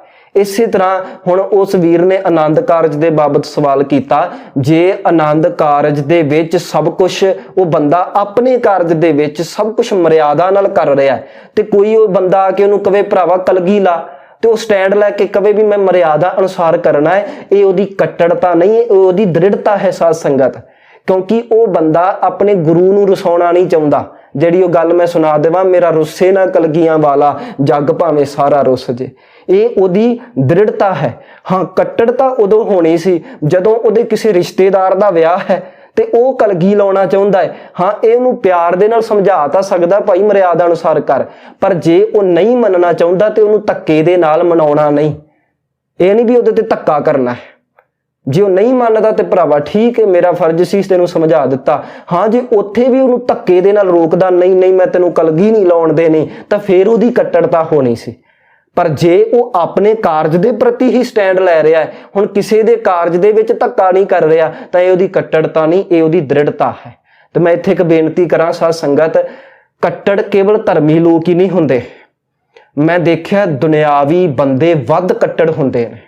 ਹੁਣ ਮੰਨ ਲਓ ਜੇ ਕੋਈ ਬੰਦਾ ਆਪਣੇ ਕਾਰਜ ਦੇ ਵਿੱਚ ਸਭ ਕੁਝ ਮਰਿਆਦਾ ਅਨੁਸਾਰ ਕਰਨਾ ਚਾਹੁੰਦਾ ਹੈ ਤੇ ਕੋਈ ਦੂਜਾ ਬੰਦਾ ਧੱਕੇ ਨਾਲ ਕਵੇ ਵੀ ਤੇਰੇ ਕਾਰਜ ਵਿੱਚ ਆਹ ਰਸਮ ਹੋਣੀ ਚਾਹੀਦੀ ਆ, ਉਹ ਕਹਿੰਦਾ ਮੈਂ ਕਰਨੀ ਨਹੀਂ, ਉਹ ਕਹਿੰਦਾ ਹੋਣੀ ਚਾਹੀਦੀ ਨਹੀਂ ਤੇ ਮੈਂ ਤੈਨੂੰ ਬੁਲਾਉਣਾ ਨਹੀਂ, ਤੇ ਹੈ ਉਹ ਦੁਨਿਆਵੀ ਬੰਦਾ ਤੇ ਕੀ ਕਰ ਰਿਹਾ? ਕੱਟੜਤਾ ਹੀ ਕਰ ਰਿਹਾ ਨਾ, ਮਤਲਬ ਧੱਕੇ ਨਾਲ ਮਨਾ ਰਿਹਾ ਨਾ। ਜੇ ਉਹ ਨਹੀਂ ਮੰਨ ਰਿਹਾ ਤੇ ਰੁੱਸ ਜਾਂਦੇ ਨੇ, ਜੇ ਨਹੀਂ ਮੰਨ ਰਿਹਾ ਤੇ ਨਫ਼ਰਤ ਕਰ ਲੈਂਦੇ ਨੇ। ਮੈਂ ਦੇਖਿਆ ਸਮਾਜ ਦੇ ਵਿੱਚ ਵੀ ਮੰਨ ਲਓ ਜੇ ਕੋਈ ਰਿਸ਼ਤੇਦਾਰ ਕਹਿੰਦਾ ਨਾ ਵੀ ਤੇਰੇ ਵਿਆਹ 'ਚ ਸ਼ਰਾਬ ਚੱਲਣੀ ਚਾਹੀਦੀ ਆ, ਉਹ ਕਹਿੰਦਾ ਨਹੀਂ ਭਰਾ ਮਰਿਆਦਾ ਅਨੁਸਾਰ ਹੋਣਾ ਹੈ, ਸ਼ਰਾਬ ਤਾਂ ਨਹੀਂ ਚੱਲਣੀ, ਤੇ ਉਹ ਰੁੱਸ ਕੇ ਬਹਿ ਜਾਂਦੇ ਨੇ, ਨਫ਼ਰਤ ਕਰਨ ਲੱਗ ਪੈਂਦੇ ਨੇ। ਹੁਣ ਇਹ ਕੀ ਹੈ? ਇਹ ਕੱਟੜਤਾ। ਕਿਉਂਕਿ ਜਿੱਥੋਂ ਤੱਕ ਬੰਦੇ ਦਾ ਵਸ ਚੱਲਦਾ ਉੱਥੋਂ ਤੱਕ ਹੀ ਅਗਲੇ ਦਾ ਨੁਕਸਾਨ ਕਰ ਸਕਦਾ ਹੈ ਨਾ। ਔਰੰਗਜ਼ੇਬ ਦਾ ਇੱਕ ਅਹੁਦਾ ਸੀ, ਉਹ ਬਾਦਸ਼ਾਹ ਸੀ, ਜੇ ਉਹਦੀ ਕੋਈ ਨਹੀਂ ਗੱਲ ਮੰਨਦਾ ਸੀ ਉਹਨੂੰ ਮਾਰ ਦਿੰਦਾ ਸੀ, ਵੱਢ ਦਿੰਦਾ ਸੀ, ਕਿਉਂਕਿ ਉਹਦਾ ਵਸ ਚੱਲਦਾ ਸੀ। ਆ ਸਾਡੇ ਬੰਦੇ ਕਾਨੂੰਨ ਦੇ ਦਾਇਰੇ ਵਿੱਚ ਨੇ, ਇਹਨਾਂ ਦਾ ਵਸ ਨਹੀਂ ਚੱਲਦਾ ਵੀ ਜੇ ਇਹਨਾਂ ਦੀ ਕੋਈ ਗੱਲ ਨਾ ਮੰਨੇ, ਵਸ ਨਹੀਂ ਚੱਲਦਾ, ਪਰ ਘੱਟੋ ਘੱਟ ਇੰਨਾ ਤਾਂ ਕਰ ਹੀ ਸਕਦੇ ਨੇ, ਮਨ ਦੇ ਵਿੱਚ ਤਾਂ ਗਾਲਾਂ ਕੱਢ ਹੀ ਸਕਦੇ ਨੇ ਨਾ, ਮਨ ਦੇ ਵਿੱਚ ਤਾਂ ਨਫ਼ਰਤ ਕਰ ਹੀ ਸਕਦੇ ਨੇ ਨਾ। ਇਹ ਕੱਟੜਤਾ ਹੀ ਹੋਈ। ਮੈਂ ਦੇਖਿਆ ਸਾਧ ਸੰਗਤ, ਖਾਸ ਕਰਕੇ ਤੁਸੀਂ ਦੇਖੋ ਅੱਜ ਧੀਆਂ ਪੁੱਤ ਜਿਹੜੇ ਨੇ ਗੁਰੂ ਅਨੁਸਾਰ ਚੱਲਣਾ ਚਾਹੁੰਦੇ ਨੇ, ਤੇ ਕਈ ਜਿਹੜੇ ਸਾਡੇ ਵੱਡੇ ਨੇ ਨਾ ਸਾਧ ਸੰਗਤ, ਉਹ ਆਪਣੀਆਂ ਰਸਮਾਂ ਜਿਹੜੀਆਂ ਦੁਨਿਆਵੀ ਰਸਮਾਂ ਛੱਡਣੀਆਂ ਨਹੀਂ ਚਾਹੁੰਦੇ ਤੇ ਧੱਕਾ ਕਰਦੇ ਨੇ। ਮੰਨ ਲਓ ਹੁਣ ਧੀ ਕਹਿੰਦੀ ਆ ਵੀ ਮੈਂ ਆਪਣਾ ਕਾਰਜ ਸਾਰਾ ਮਰਿਆਦਾ ਅਨੁਸਾਰ ਕਰਾਉਣਾ ਹੈ, ਤੇ ਕੋਈ ਰਿਸ਼ਤੇਦਾਰ ਧੱਕੇ ਦੇ ਨਾਲ ਕਵੇ ਨਹੀਂ ਆਹ ਰਸਮ ਹੋਣੀ ਚਾਹੀਦੀ ਆ, ਤੇਰੇ ਹੱਥ ਪੀਲੇ ਹੋਣੇ ਹੀ ਚਾਹੀਦੇ ਨੇ, ਇਹ ਕੱਟੜਤਾ ਨਹੀਂ ਤੇ ਕੀ ਹੈ ਸਾਧ ਸੰਗਤ? ਹੁਣ ਧੱਕੇ ਦੇ ਨਾਲ ਧੀ ਦੇ ਹੱਥ ਪੀਲੇ ਕਰਾ ਦੇਣੇ, ਇਹ ਵੀ ਕੱਟੜਤਾ ਹੈ। ਧੱਕੇ ਦੇ ਨਾਲ ਅਗਲਾ ਬੰਦਾ ਚਾਹੁੰਦਾ ਨਹੀਂ ਪਰ ਫਿਰ ਵੀ ਉਹਦੇ ਸਿਰ ਤੇ ਕਲਗੀ ਲਵਾ ਦੇਣੀ, ਇਹ ਕੱਟੜਤਾ ਹੈ। ਬੰਦਾ ਚਾਹੁੰਦਾ ਨਹੀਂ ਪਰ ਧੱਕੇ ਦੇ ਨਾਲ ਉਹਦੇ ਕਾਰਜ ਦੇ ਵਿੱਚ ਡੀਜੇ ਲਵਾ ਦੇਣੇ, ਇਹ ਕੱਟੜਤਾ ਹੈ ਸਾਧ ਸੰਗਤ, ਤੇ ਦੁਨਿਆਵੀ ਬੰਦੇ ਕਰਦੇ ਨੇ। ਪਰ ਜੇ ਕੋਈ ਬੰਦਾ ਆਪਣੇ ਕਾਰਜ ਦੇ ਵਿੱਚ ਸਟੈਂਡ ਲੈ ਲੈਂਦਾ ਹੈ ਵੀ ਭਾਈ ਤੁਸੀਂ ਰੁੱਸਣਾ ਰੁੱਸ ਜਾਓ, ਪਰ ਮੈਂ ਆਪਣੇ ਕਾਰਜ ਦੇ ਵਿੱਚ ਇਹ ਕੁਝ ਨਹੀਂ ਹੋਣ ਦੇਣਾ, ਇਹ ਦ੍ਰਿੜਤਾ ਹੁੰਦੀ, ਇਹਨੂੰ ਕੱਟੜਤਾ ਨਹੀਂ ਕਹਿੰਦੇ ਸਾਧ ਸੰਗਤ। ਤੇ ਇੱਕ ਗੁਰਸਿੱਖ ਨੂੰ ਕੱਟੜ ਹੋਣਾ ਵੀ ਨਹੀਂ ਚਾਹੀਦਾ। ਅਸੀਂ ਆਪਣੇ ਪ੍ਰਤੀ ਦ੍ਰਿੜ ਰਹੀਏ। ਮੇਰੇ ਸੰਬੰਧੀ ਜੋ ਵੀ ਕਾਰਜ ਨੇ ਮੈਂ ਉਹਦੇ ਤੇ ਸਟੈਂਡ ਲਵਾਂ, ਗੁਰੂ ਮਰਿਆਦਾ ਅਨੁਸਾਰ ਕਰਾਂ, ਪਾਸੇ ਨਹੀਂ ਹੋਣਾ। ਕਿਉਂਕਿ ਗ੍ਰਹਿਸਥ ਦੇ ਵਿੱਚ ਰਹਿੰਦਿਆਂ ਸਾਨੂੰ ਮੁਸ਼ਕਲਾਂ ਆ ਸਕਦੀਆਂ ਨੇ, ਤੇ ਇਹ ਨਹੀਂ ਵੀ ਗ੍ਰਹਿਸਥ ਦੇ ਵਿੱਚ ਮੁਸ਼ਕਲਾਂ ਆਉਂਦੀਆਂ ਨੇ ਤੇ ਅਸੀਂ ਆਪਣੇ ਅਸੂਲਾਂ ਤੋਂ ਪਾਸੇ ਹੋ ਜਾਣਾ ਹੈ। ਆ ਕਈ ਸੱਜਣ ਆ ਕੇ ਬਹਾਨਾ ਲੈਂਦੇ ਨੇ, ਜੇ ਕਹੀਏ ਨਾ ਭਾਈ ਮਰਿਆਦਾ ਅਨੁਸਾਰ ਕਰਨਾ ਚਾਹੀਦਾ, ਆਖੇ ਜੀ ਗ੍ਰਹਿਸਤੀਆਂ, ਗ੍ਰਹਿਸਥਾਂ ਦੇ ਵਿੱਚ ਗ੍ਰਹਿਸਥ ਵਿੱਚ ਰਹਿੰਦਿਆਂ ਬੜਾ ਕੁਝ ਕਰਨਾ ਪੈਂਦਾ। ਮੈਂ ਵੇਖਿਆ ਕਈ ਸੱਜਣ ਇਹ ਆ ਕੇ ਬਹਾਨੇ ਦਿੰਦੇ ਨੇ, ਆਖੇ ਜੀ ਅਸੀਂ ਗ੍ਰਹਿਸਤੀ ਬੰਦੇ ਆ, ਬੜਾ ਕੁਝ ਕਰਨਾ ਪੈਂਦਾ। ਤੇ ਮੈਂ ਉਹਨਾਂ ਨੂੰ ਬੇਨਤੀ ਕਰਾਂਗਾ ਸਾਧ ਸੰਗਤ, ਕੀ ਗੁਰੂ ਨਾਨਕ ਸਾਹਿਬ ਨੇ ਇਹ ਵਿਚਾਰਧਾਰਾ ਕਿਸੇ ਜੋਗੀਆਂ ਵਾਸਤੇ ਦਿੱਤੀ ਹੈ? ਵੀ ਇਹ ਮਰਿਆਦਾ ਕਿਤੇ ਜੋਗੀਆਂ ਵਾਸਤੇ ਦਿੱਤੀ ਆ ਵੀ ਇਹ ਤਾਂ ਬਸ ਜੋਗੀ ਜਿਹੜੇ ਗ੍ਰਸਤ 'ਚ ਨਹੀਂ ਰਹਿੰਦੇ, ਘਰ-ਬਾਰ ਛੱਡ ਕੇ ਬੈਠੇ ਨੇ, ਉਹਨਾਂ ਨੇ ਕਰਨਾ? ਗੁਰੂ ਨਾਨਕ ਸਾਹਿਬ ਨੇ ਇਹ ਸਾਰੀ ਵਿਚਾਰਧਾਰਾ ਗ੍ਰਸਤੀਆਂ ਵਾਸਤੇ ਹੀ ਤਾਂ ਦਿੱਤੀ ਆ ਨਾ। ਗੁਰੂ ਨਾਨਕ ਸਾਹਿਬ ਨੇ ਇੱਕ ਗ੍ਰਸਤ ਧਰਮ ਚਲਾਇਆ ਹੈ। ਗੁਰੂ ਗੋਬਿੰਦ ਸਿੰਘ ਜੀ ਦੀ ਦਿੱਤੀ ਮਰਿਆਦਾ ਹਰ ਗ੍ਰਸਤੀ ਵਾਸਤੇ ਆ। ਤੇ ਜੇ ਅਸੀਂ ਇਹ ਕਹੀਏ ਵੀ ਮੈਂ ਗ੍ਰਸਤੀ ਆ ਇਸ ਕਰਕੇ ਹਰ ਗੱਲ ਮੰਨੀ ਨਹੀਂ ਜਾਂਦੀ, ਇਹ ਤਾਂ ਸਿੱਧੇ ਤੌਰ ਤੇ ਗੁਰੂ ਗੋਬਿੰਦ ਸਿੰਘ ਨੂੰ ਸਵਾਲ ਹੋ ਗਿਆ ਕਿ ਮਹਾਰਾਜ ਤੁਹਾਡੀ ਥੋੜੀ ਜੀ ਮਰਿਆਦਾ ਗ੍ਰਸਤੀਆਂ ਵਾਸਤੇ ਨਹੀਂ ਸੀ ਤਾਂ ਕਰਕੇ ਨਹੀਂ ਮੰਨੀ ਜਾਂਦੀ। ਉਹ ਭਰਾਵੋ, ਗੁਰੂ ਸਾਹਿਬ ਨੇ ਸਾਰੀ ਮਰਿਆਦਾ ਗ੍ਰਸਤੀਆਂ ਵਾਸਤੇ ਹੀ ਦਿੱਤੀ ਆ।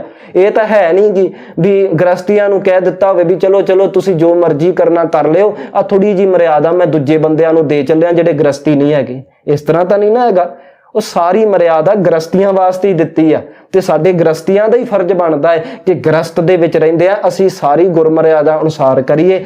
ਨਹੀਂ ਕਰਨਾ ਅਸੀਂ ਕਸੂਰਵਾਰਾਂ, ਘੱਟੋ ਘੱਟ ਅਸੀਂ ਗੁਰੂ ਦੇ ਸਿਧਾਂਤਾਂ ਨੂੰ ਨਾ ਬਦਲੀਏ ਆਪਣਾ ਬਚਾਅ ਕਰਨ ਲਈ। ਲੋਕੀ ਆਪਣਾ ਬਚਾਅ ਕਰਨ ਲਈ ਗੁਰੂ ਦੇ ਸਿਧਾਂਤਾਂ ਨੂੰ ਵੀ ਬਦਲ ਕੇ ਪੇਸ਼ ਕਰ ਦਿੰਦੇ ਨੇ। ਇਸ ਤਰ੍ਹਾਂ ਨਹੀਂ ਕਰਨਾ। ਇੱਕ ਹੋਰ ਅਸੀਂ ਕਹਿ ਬਹਾਨਾ ਲਾ ਦਿੰਨੇ ਆ, ਆਖੇ ਜੀ ਸਾਰੇ ਕਰੀ ਜਾਂਦੇ ਨੇ ਅਸੀਂ ਵੀ ਕਰ ਲਿਆ, ਸਾਰੇ ਰੱਖੜੀ ਬੰਨੀ ਜਾਂਦੇ ਨੇ ਅਸੀਂ ਵੀ ਬੰਨ ਲਈ, ਸਾਰੇ ਆ ਕੁਝ ਕਰੀ ਜਾਂਦੇ ਨੇ ਅਸੀਂ ਵੀ ਕਰ ਲਿਆ। ਇਹ ਵੀ ਬਹਾਨਾ ਨਹੀਂ ਹੁੰਦਾ। ਮੈਂ ਅਕਸਰ ਉਹਨਾਂ ਲੋਕਾਂ ਨੂੰ ਕਹਿਣਾ ਹੁੰਦਾ ਹੈ 100 ਦੇ ਵਿੱਚੋਂ ਜੇ 90 ਬੰਦੇ ਸ਼ਰਾਬ ਪੀਂਦੇ ਨੇ ਤੇ ਬਾਕੀ 10 ਵੀ ਇੰਜ ਸੋਚਣ ਵੀ ਹੁਣ ਅਸੀਂ ਵੀ ਸ਼ਰਾਬ ਪੀ ਲੈਂਦੇ। ਹੁਣ ਦੇਖੋ ਅਸੀਂ ਸਾਰੇ ਕੇਸਾਧਾਰੀਆਂ, ਅਸੀਂ ਜਿਹੜੇ ਵੀ ਗੁਰੂ ਨਾਨਕ ਦੇ ਸਿੱਖ ਨੇ, ਜਿਹੜੇ ਗੁਰੂ ਨਾਨਕ ਦੀ ਸਿੱਖੀ ਅਨੁਸਾਰ ਚੱਲਣਾ ਚਾਹੁੰਦੇ ਨੇ, ਅਸੀਂ ਕੇਸਾਧਾਰੀ ਹਾਂ ਤੇ ਮੋਨੇ ਬੰਦਿਆਂ ਦੀ ਸਾਡੇ ਤੋਂ ਗਿਣਤੀ ਵੱਧ ਆ। ਤੇ ਜੇ ਅਸੀਂ ਇਹ ਸੋਚਣ ਲੱਗੀਏ ਵੀ ਸਾਰੇ ਕੇਸ ਕਟਾਈ ਜਾਂਦੇ ਨੇ ਅਸੀਂ ਵੀ ਕਟਾ ਲਈਏ, ਕਿ ਇਹ ਗੱਲ ਜਾਇਜ਼ ਆ ਸਾਧ ਸੰਗਤ? ਇਹ ਬਿਲਕੁਲ ਜਾਇਜ਼ ਨਹੀਂ। ਫਿਰ ਇਹ ਵੀ ਗੱਲ ਜਾਇਜ਼ ਨਹੀਂ ਵੀ ਬਾਕੀ ਸਾਰੇ ਰਸਮਾਂ ਕਰੀ ਜਾਂਦੇ ਨੇ ਅਸੀਂ ਵੀ ਕਰ ਲੈਨੇ। ਇਹ ਵੀ ਬਹਾਨਾ ਜਿਹੜਾ ਇਹ ਜਾਇਜ਼ ਨਹੀਂ ਹੈ ਸਾਧ ਸੰਗਤ। ਬੰਦਾ ਜਸਟ ਆਪਣੇ ਆਪ ਨੂੰ ਜਸਟੀਫਾਈ ਕਰ ਰਿਹਾ ਹੈ, ਉਹ ਕਸੂਰਵਾਰ ਦਾ ਕਸੂਰਵਾਰ ਹੀ ਰਹੇਗਾ। ਤੋ ਅਸੀਂ ਭਾਵੇਂ ਗ੍ਰਸਤ ਵਿੱਚ ਰਹਿੰਦੇ ਆ, ਆਪਣੇ ਗੁਰੂ ਦੀ ਦਿੱਤੀ ਸਿੱਖਿਆ ਤੇ ਦ੍ਰਿੜ ਰਹਿਣਾ ਹੈ। ਤੇ ਦ੍ਰਿੜਤਾ ਕੀ ਹੈ ਕਿ ਜਦੋਂ ਬੰਦਾ ਆਪਣੇ ਕਾਰਜਾਂ ਦੇ ਵਿੱਚ ਸਾਰੇ ਸਟੈਂਡ ਲੈ ਰਿਹਾ, ਕਿਸੇ ਤੇ ਧੱਕਾ ਨਹੀਂ ਕਰ ਰਿਹਾ। ਹਾਂ ਜੀ, ਉਹ ਅਗਲਾ ਦੁਖੀ ਹੁੰਦਾ ਉਹਦੀ ਆਪਣੀ ਈਗੋ ਕਰਕੇ ਹੁੰਦਾ, ਉਹਦੇ ਅੰਦਰ ਆਪਣੀ ਈਗੋ ਹੈ, ਪਰ ਆਪ ਆਪਣੇ ਕਾਰਜ ਪ੍ਰਤੀ ਇਹ ਸਟੈਂਡ ਲੈ ਰਿਹਾ ਹੈ, ਕਿਸੇ ਤੇ ਧੱਕਾ ਨਹੀਂ ਕਰ ਰਿਹਾ। ਇਹ ਦ੍ਰਿੜਤਾ ਹੈ ਸਾਧ ਸੰਗਤ। ਮੈਂ ਫਿਰ ਛੋਟੀ ਜਿਹੀ ਉਦਾਹਰਨ ਲੈ ਲਵਾਂ। ਹੁਣ ਕੋਈ ਕੇਸ ਨਹੀਂ ਰੱਖ ਰਿਹਾ, ਮੈਂ ਉਹਨੂੰ ਪਿਆਰ ਦੇ ਨਾਲ ਤਾਂ ਸਮਝਾ ਸਕਦਾ ਹੈ, ਭਰਾਵਾ ਕੇਸ ਰੱਖਣੇ ਚਾਹੀਦੇ ਨੇ, ਕੇਸਾਧਾਰੀ ਹੋ, ਪਿਆਰ ਦੇ ਨਾਲ ਤਾਂ ਸਮਝਾ ਸਕਦਾ ਹੈ। ਪਰ ਜੇ ਉਹ ਨਹੀਂ ਮੰਨਣ ਨੂੰ ਤਿਆਰ ਤੇ ਮੈਂ ਧੱਕਾ ਨਹੀਂ ਕਰਨਾ। ਤੇ ਜੇ ਮੈਂ ਉਹਨੂੰ ਧੱਕੇ ਦੇ ਨਾਲ ਕਵਾਂ ਵੀ ਕੇਸ ਰੱਖ ਲਾ, ਨਹੀਂ ਮੈਂ ਤੇਰਾ ਗਲ ਵੱਢ ਦੇਣਾ, ਇਹ ਕੱਟੜਤਾ ਹੋਣੀ ਸੀ। ਪਰ ਇਸ ਤਰ੍ਹਾਂ ਨਹੀਂ ਕਰਨਾ। ਅਸੀਂ ਦ੍ਰਿੜਤਾ ਵਿੱਚ ਰਹਿਣਾ। ਦ੍ਰਿੜਤਾ ਕੀ ਹੈ ਕਿ ਜੇ ਕੋਈ ਮੈਨੂੰ ਆ ਕੇ ਕਹਿੰਦਾ ਭਰਾਵਾ ਤੂੰ ਕੇਸ ਕਟਾ ਲਾ, ਤੇ ਮੈਂ ਕਹਾਂ ਤੂੰ ਜੋ ਕਰਨਾ ਕਰ ਲੈ, ਪਰ ਮੈਂ ਕੇਸ ਨਹੀਂ ਕਟਾਉਣੇ, ਇਹ ਕੱਟੜਤਾ ਨਹੀਂ, ਇਹ ਦ੍ਰਿੜਤਾ ਹੈ। ਤੇ ਅਸੀਂ ਦ੍ਰਿੜਤਾ ਦੇ ਵਿੱਚ ਰਹਿਣਾ ਹੈ, ਕੱਟੜਤਾ ਦੇ ਵਿੱਚ ਨਹੀਂ ਆਉਣਾ। ਇਸ ਕਰਕੇ ਦ੍ਰਿੜਤਾ ਦੇ ਵਿੱਚ ਰਹਿਣ ਵਾਲੇ ਜੇ ਕੋਈ ਉਹਨਾਂ ਦੀ ਗੱਲ ਨਹੀਂ ਵੀ ਮੰਨ ਰਿਹਾ ਨਾ, ਉਹਦੇ ਨਾਲ ਨਫ਼ਰਤ ਨਹੀਂ ਕਰਦੇ। ਤੇ ਇੱਥੇ ਮੈਂ ਇੱਕ ਬੇਨਤੀ ਕਰ ਦਵਾਂ, ਜੇ ਕੋਈ ਸਿੱਖ ਸਭ ਕੁਝ ਮਰਿਆਦਾ ਅਨੁਸਾਰ ਕਰਦਾ ਹੈ ਨਾ, ਤੇ ਜੇ ਕੋਈ ਬੰਦਾ ਉਹਦੇ ਤੋਂ ਖਫਾ ਹੋ ਗਿਆ, ਮੈਂ ਖਿਮਾ ਮੰਗ ਕੇ ਬੇਨਤੀ ਕਰਦਾ, ਕਿਤੇ ਨਾ ਕਿਤੇ ਉਹਦੇ ਅੰਦਰ ਸਿੱਖੀ ਗਹਿਰੀ ਨਹੀਂ ਹੈਗੀ। ਕਿਉਂਕਿ ਇੱਕ ਸਿੱਖ ਤਾਂ ਦੂਜੇ ਸਿੱਖ ਨੂੰ ਮਰਿਆਦਾ ਵਿੱਚ ਦੇਖ ਕੇ ਖੁਸ਼ ਹੁੰਦਾ ਹੈ। ਮੰਨ ਲਓ ਜੇ ਮੈਂ ਸੱਚੀ ਸਿੱਖ ਹਾਂ ਤੇ ਮੇਰਾ ਕੋਈ ਦੋਸਤ ਵੀ ਸਭ ਕੁਝ ਮਰਿਆਦਾ ਅਨੁਸਾਰ ਕਰ ਰਿਹਾ ਹੈ, ਭਾਵੇਂ ਉਹਨੇ ਮੇਰੀ ਕੋਈ ਗੱਲ ਨਹੀਂ ਵੀ ਮੰਨੀ, ਪਰ ਜੇ ਉਹ ਸਭ ਕੁਝ ਮਰਿਆਦਾ ਅਨੁਸਾਰ ਕਰ ਰਿਹਾ ਹੈ, ਜੇ ਤਾਂ ਮੈਂ ਸੱਚੀ ਅੰਦਰੋਂ ਸਿੱਖ ਹਾਂ ਤਾਂ ਮੈਨੂੰ ਖੁਸ਼ੀ ਹੋਵੇਗੀ। ਪਰ ਜੇ ਕਿਤੇ ਨਾ ਕਿਤੇ ਮੈਂ ਬਾਹਰੋਂ ਭੇਖੀਆਂ ਅੰਦਰ ਸਿੱਖੀ ਨਹੀਂ, ਤੇ ਮੈਂ ਬਸ ਇੰਨੀ ਕੁ ਗੱਲ ਤੇ ਗੁੱਸਾ ਕਰਕੇ ਬਹਿ ਜਾਵਾਂਗਾ ਵੀ ਭਾਵੇਂ ਉਹਨੇ ਮਰਿਆਦਾ 'ਚ ਕੀਤਾ ਪਰ ਮੇਰੀ ਆਹ ਗੱਲ ਨਹੀਂ ਮੰਨੀ, ਨਫ਼ਰਤ ਕਰਨ ਲੱਗ ਜਾਵਾਂ। ਨਫ਼ਰਤ ਉਹੀ ਬੰਦੇ ਕਰਦੇ ਨੇ ਜਿਹੜੇ ਬਾਹਰੋਂ ਭੇਖੀ ਹੋਣ, ਅੰਦਰੋਂ ਸਿੱਖ ਨਹੀਂ ਹੁੰਦੇ। ਮੈਂ ਮਾਫੀ ਮੰਗ ਕੇ ਬੇਨਤੀ ਕਰਦੇ ਆ।